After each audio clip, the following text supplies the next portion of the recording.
어떻게 생각하세요?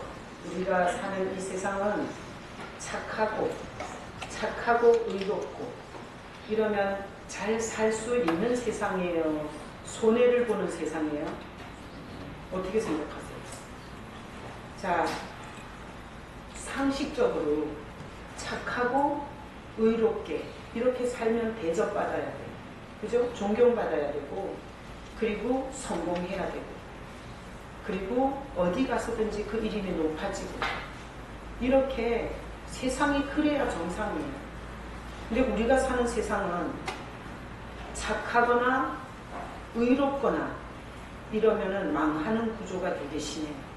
그래서 우리는 자식들한테 뭐라고 가르쳐야 하냐면, 누가 때리기 전에 패라. 얻어맞기 전에. 그리고 절대 손해보는 짓은 하지 마라. 이렇게 가르쳐야 하는 이런 시대가 우리가 사는 시대예요. 자, 그러니 이렇게 남을 위해서 뭐 이렇게 희생하고, 그리고 남을 위해서 뭐 좋은 일을 하고, 이런 거는 우리가 사는 세상에서는 가장 실패할 수 있는 상황이, 그리고 인생을 제대로 살 수 없는 이런 구조이기 때문에 옛날 어른들이 이런 말을 했어요. 남의 일에 간섭하지 마라. 남의 일에 깊이 개입되지 마라. 이런 충고를 하는 건, 혹시나 길에 가다가 어떤 불이익을 당하는 사람을 보면 그 불이익을 당하는 사람 편에 서서 그러지 말라고, 왜 그 사람한테 그러냐고 이렇게 말했다가는 요즘에는 정말 끔찍한 사건 사고가 생겨서 옛날에 어른들이 그렇게 얘기했던 시대보다도 훨씬 더 심각하게 애들한테 주지를 시켜야 돼요. 골목을 지나가다가 혹시나 누가 누구를 괴롭히는 일을 보거든 절대 개입하지 말고 모른 척하고 집으로 와라. 쓸데없는 관심을 갖지 마라. 다른 사람의 인생은 관심 갖지 마라. 너만 살면 된다. 너만 잘해라. 이런 게 우리가 이런 구조 속에서 이 가치관이 형성됐어요. 그리고 그렇게 가르쳐야 살아남는 것 같은 이런 구조를 갖고 있어요. 그래서 예전에 우리 명량해전이라는 이런 영화 있었잖아요. 이순신 장군. 이순신 장군 그 역사 스토리를 보면 이순신 장군은 민족을 위한 사람이에요. 민족을 위한 사람이었고 백성을 위한 마음을 갖고 있었어요. 그래서 그가 민족과 백성을 위해서 이렇게 전쟁에서도 항시 자기 가정이나 자기 자신을 생각하기보다는 이 나라를 생각하고 이 도탄에 빠져있는 백성을 생각하면서 이순신이 그렇게 멋진 선과 의를 행했는데, 결국은 보면 그 선조 대왕이 볼 때 백성들의 인기가 다 이순신에게로 이렇게 몰려가는 걸 보면서 결국은 그를 감옥에 넣고, 그리고 뭐 고문도 하고, 이런 식으로 차라리 이기적으로 자기만 생각하고 살았다면 당하지 말아야 할 일을 혹독하게 당하고, 그렇게 남을 위해서, 나라를 위해서, 대의를 위해서 이렇게 일했던 사람들이 오히려 실패자가 되고 손가락질을 받으면서 쓸쓸하게 인생의 무대에서 퇴출되는, 반대로 아주 야비하게 힘의 논리를 가지고 아주 뺀질뺀질 지혜로운 정신을 가지고 요리 빠지고 조리 빠지고, 그리고 줄을 아주 잘 서는 이런 아주 삶의 그런 탁월한 이런 술법을 가진 자들이 오히려 성공해서 사람들에게 아주 박수를 받고, 그리고 아주 성공한 자라고 칭송을 받는 이런 일들이 많은 사회가 우리 사회예요. 자, 그래서 제 말의 결론은 착하고 의롭게 살면 인정받는 시대가 아니라 빙신이다. 저렇게 살아서 인생 살아내겠냐, 이렇게 걱정거리가 되는 이런 시대를 우리가 산다고요. 자, 오늘 본문이 마태복음 5장 10절. 자, 다 같이 읽어봐요. 5장 10절. 의를 위하여 박해를 받는 자는 복이 있나니 천국이 그들의 것이니라. 자, 여기 오늘 이 본문에 보니까 의가 착하고 선한 게 의예요. 그죠? 착하고 선하면 거기 보니까 뭘 받아요? 박해를 받아요. 그래서 안 그래도 불공평한 세상에서 하나님이 성경을 쓸 때 이렇게 써야 되잖아요.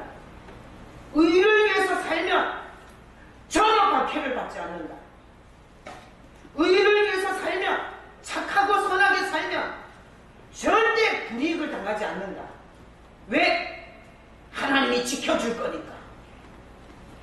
하나님이 지켜줄 거니까 의를 위해서 착하게 의롭게 살면 어떤 박해도 없다. 이렇게 적어야 되잖아요.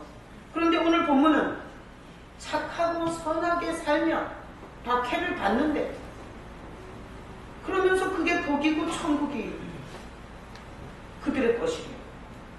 그러면 우리는 일단은 가장 첫 번째 이 말에 하나님이라는 존재는 의를 위해서, 그 다음에 착하게 선하게 사는 자들을 지켜주고 보호해주는 존재가 하나님이지, 하나님이 착하고 선하게 사는 자들에게 박해를 받도록 한다면 이것은 하나님의 존재의 의미가 뭐냐고요.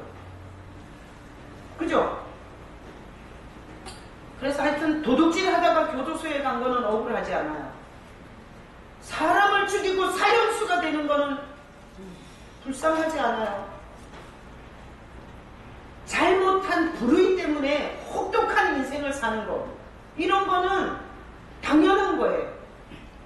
근데 우리가 사는 세상에서 그렇지 않은데도 불구하고 어려움을 당해야 된다면 우리가 신앙생활을 할 이유가 없는 거예요. 자, 그러면 이 말씀을 뭐 이렇게 쉽게 풀면 이런 거 아니겠어요? 의를 위하여 박해를 받는 자는, 이러면 예수를 믿으면 병이 걸린다. 예수를 믿으면 사업이 망한다. 이 박해라는 게 좋은 게 아니에요. 박해라는 건 고달픈 거잖아요. 힘든 거잖아요. 어려운 거잖아요. 어떤 인간이 박해받기를 좋아하냐고요. 왜 예수를 믿다가 병에 걸린다. 예수 믿다가 사업이 망한다. 예수 믿다가 가정이 깨진다. 예수 믿는 자녀는 망한다. 그게 복이다. 천국이 그들의 것이다. 이렇게 해석을 해야 돼요. 자, 그래서 우리가 이렇게 한 성경을 풀 때는 반드시 처음으로 돌아가서 풀어야 돼요. 처음으로. 자, 처음으로 돌아가서, 자, 하나님이 우리를 만드셨어요. 하나님이 당신의 이렇게 호흡을 우리에게 넣어서 흙으로 만든 인간이 이렇게 움직이면서 살게 됐다고 성경은 말을 해요. 그러면 하나님이 우리에게 이렇게 하나님의 생기를 불어넣어서 하나님의 형상과 모양을 줘서 만들어졌을 때, 모든 피조물은 인간이 지나가면 와, 전능자의 아들이 지나가네, 온 우주 만물을 만드신 하나님의 자녀가 저기 가네, 이랬어요. 자, 이런 창조 때의 우리 인간은 서로 박해하는 게 있었을까요? 없었을까요? 없었어요. 그죠? 그래서 서로 힘들게 하는 거, 이런 게 없었어요. 하나님이 만들었을 때 최초의 인간은 일단은 하나님이 선을 할 때에 찾아오면 그 하나님을 반가워했어요. 그쵸? 그 다음에 아담을 만들어서 하와를 붙여줬을 때 그 아담이 하와를 보고 박해를 하는 게 아니라 너 왜 눈이 그렇게 찢어지게 생겼냐, 그리고 너 어떻게 S라인이 아니냐, 너는 된장찌개를 끓이는데 맛이 없냐, 이렇게 박해를 한 게 아니라, 아담이 성경에 보면 내 뼈 중에 뼈요 살 중에 살이라고 말을 해요. 그거는 다른 사람을 향해서 박해를 한 거예요? 잘 지낸 거예요? 잘 지냈어요. 그죠? 그리고 또 그렇게 최초의 인간은 그렇게 다른 사람을 향해서 박해할 줄도 몰랐고, 하나님을 찬양하고 감사하고 기뻐하고 반갑고 이런 인간이었어요. 근데 인간은 그때하고 지금하고 달라졌어요? 안 달라졌어요? 달라졌어요. 그래서 우리를 문제 해결을 하려면 본질로 돌아가서 언제 어떻게 돼서 그렇게 됐는가를 봐야 돼요. 자, 그러면 뭐가 들어오고 나서 그런 거예요? 죄가 들어오고 나서. 죄가 들어오고 나서 사람들은 그렇게 좋아하고 반가워하고 기뻐하고 즐거워하던 하나님이 일단은 반갑지가 않은 존재. 그래서 나무 뒤에 숨고 두려워하고 하나님을 피하는 형태로 기록이 돼 있어요. 그리고 또 그렇게 뼈 중에 뼈고 살 중에 살이라고 서로 치고받고 박해하지 않던 인간들이 거기에서는 탓을 하는 이런 관계로 완전히 이웃과의 관계도 바뀌어요. 그런가 하면 죄가 들어오고 나서 인간에게 가장 달라진 게 뭔가 하면 자기 자신을 싫어해요. 자기 자신을 박해하는 거예요. 그래서 인간은 원래 하나님을 향해서도 이웃을 향해도 또 자기 자신을 향해서도 이렇게 못된 짓거리를 박해를 할 줄 모르는 존재였어요. 근데 죄가 들어오면서 모든 패턴이 이렇게 바뀐 거예요. 안 되는 건 하나님 탓, 잘 된 건 자기 공로. 이런 식으로 하나님에 대해서도 박해하는 감정이 생기고요. 그 다음에 함께 더불어 사는 가족이든 교회 식구든 직장에서 만나는 사원들이든 모든 조직에서 만나는 사람들을 향해서 박해하는, 어려움을 주는, 탓을 하는, 미워하는 이런 형태로 바뀌었고요. 가장 끔찍한 건 뭔가 하면 자기 자신을 싫어하는 거예요. 자기 자신을 박해하는 거예요. 나는 이런 내가 싫어. 달리기를 못하는 내가 싫어. 뭘 가르치면, 하나를 가르치면 열을 깨닫는 사람도 있는데 이렇게 멍청한 머리를 가진 내가 싫어. 이러면서 사람들이 자기 자신도 박해하면서 이렇게 사는 아주 비참하고 끔찍한 이런 삶을 사는 게 우리예요. 자, 여기까지 들으시고 우리는 살면서 이렇게 돌을 들고 있어요. 돌을 들고 열받아 사는 거예요. 열받아. 그래서 어딘가 이 돌을 계속 던지는 거예요. 무슨 일이 생기면 그 대상을 향해서 엄청난 돌을 던지는 이런 삶을 살아요. 그래서 돌 들고 사는 것은 힘들어요. 에너지를 많이 가져야 돌을 들 수 있어요. 그래서 이런 에너지를 많이 들고 돌을 들고 살다 보니까 잠을 잘 못 자요. 미워하는 건 사랑하는 것보다 훨씬 더 피곤하고 힘든 일이에요. 여러분 불면증에 걸렸던 적이 있으세요? 그때 가장 중심축에는 물론 생리적으로 불면증이 올 수도 있지만 누군가를 극악하게 미워하고 공격할 때 그때 잠 안 와요. 잠자는데 에너지를 쓸 수가 없는 거예요. 그 사람에게 돌 들어서 치느라고. 우리가 사는 삶이 얼마나 비참한지를 봐야 돼요. 자, 그러면 이 마태복음을 팔복이라고 하는데 이 마태복음의 8가지를 제가 시리즈로 쭉 설교해 왔는데 이 얘기가 다 누구 얘기라고 설교한 거예요? 예수님 얘기라고 설교했죠? 그래서 심령이 가난한 상태로 예수님이 오셨어요. 그죠?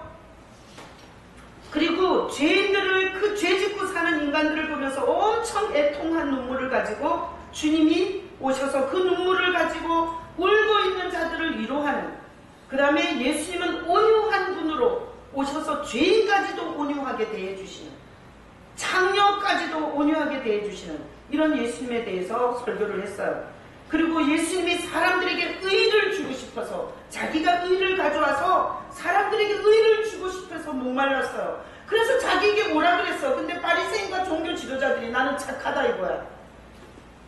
나는 하나님 앞에서 율법을 다 지킨 종교 지도자기 때문에 너한테 안 가. 이래서 예수님께 안 갔어요. 그 의에 줄인 거. 그 다음에 죄인을 불쌍히 여기시는 예수님.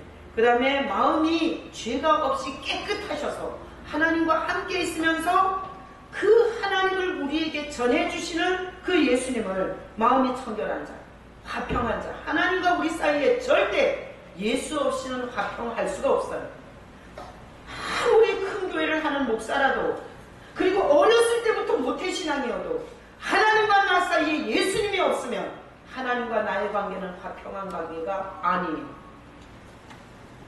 남편하고 불편해도 살기 힘들어요.